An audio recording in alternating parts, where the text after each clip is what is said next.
Hey, I'm Ira from Yeasayer, and these are 5 records in my life for northerntransmissions.com.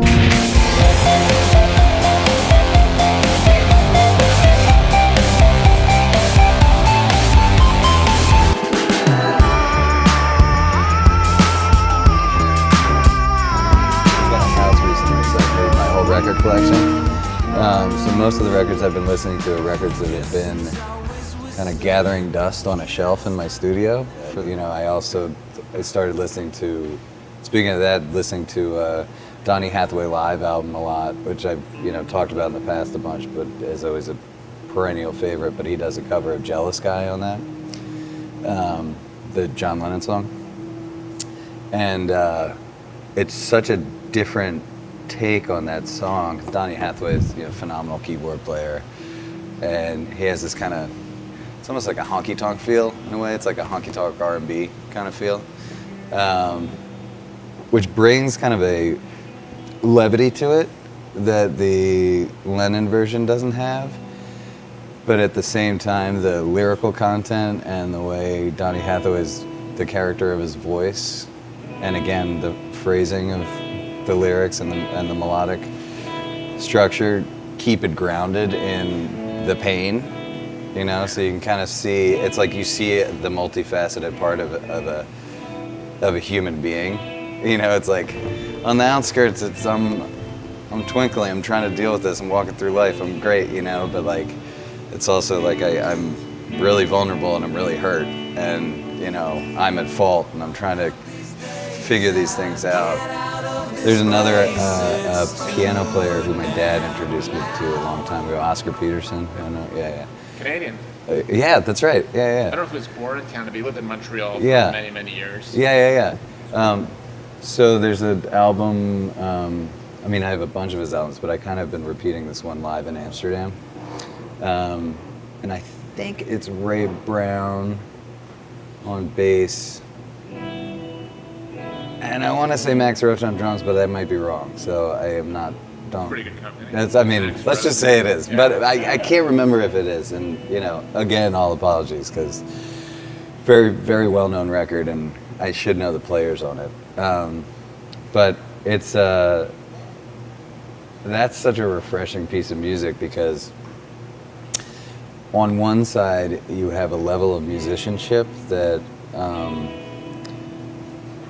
In many ways, the only time you hear that level of musicianship, and I don't think you'll ever hear the kind of musician that Oscar Peterson was ever again. He's one in everyone. But nowadays, if you hear, I think there's high-level musicianship has been so kind of fetishized, and it's put in this category, in this upper pantheon. It's so cherished, and it's so it's just too, it's often revered in a way that I guess the point being is this album is recorded in a club in Amsterdam, and you're hearing people clinking glasses, and you're hearing people talking through it, and you're hearing him hum along to what he's playing, and meanwhile you're listening to somebody who's probably mastered the instrument more than anybody's ever mastered the instrument. Whether you're talking about Rachmaninoff or whoever ever played the piano in the history of the instrument. And I guess for that album you hear like this honesty, and there's no pretension in it. I guess that's where I'm going with it.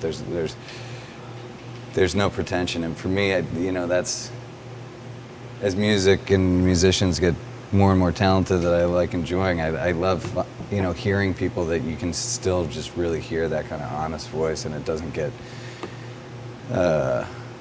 polluted with the pretension. One record that we always talked about going back to was Missa Luba. Do you know Missa Luba? Which is kind of a church mass music translated through the, I guess that's Congolese singing tradition. And, us kind of trying to mine as many vocal stylings as we can. There's a lot of, we always talked early on about a lot of Alan Lomax recordings. What was the name of that album that you just said for the Congolese? Do you know the name of the album or the name of the group again? Missa Luba. Missa Luba? Yeah, Missaluba.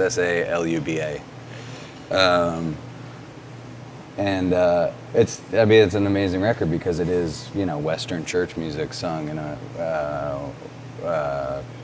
Congolese style, Congolese mass style. Wow. That's pretty interesting. Yeah, it's amazing. It's incredible. Who is it? It's Blues for the Orient. Blues for the Orient by, God, I'm totally spacing.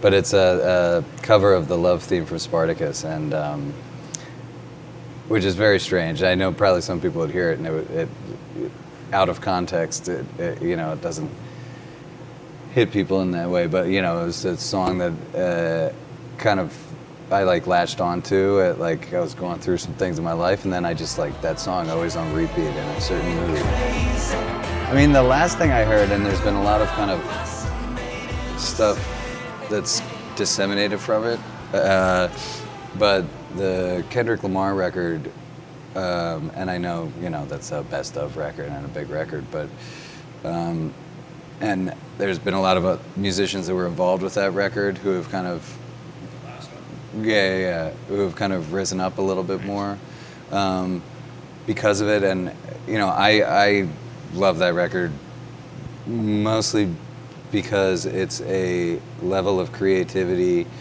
and musicianship and content that, whether you like it or not, some people just don't like that kind of that album or whatever. But whether you like it or not, there's not a lot of records that get that big, that are made in that way and have that much substance in them, for me at least.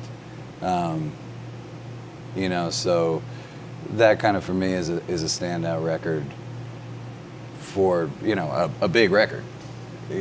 So that definitely stands out for me.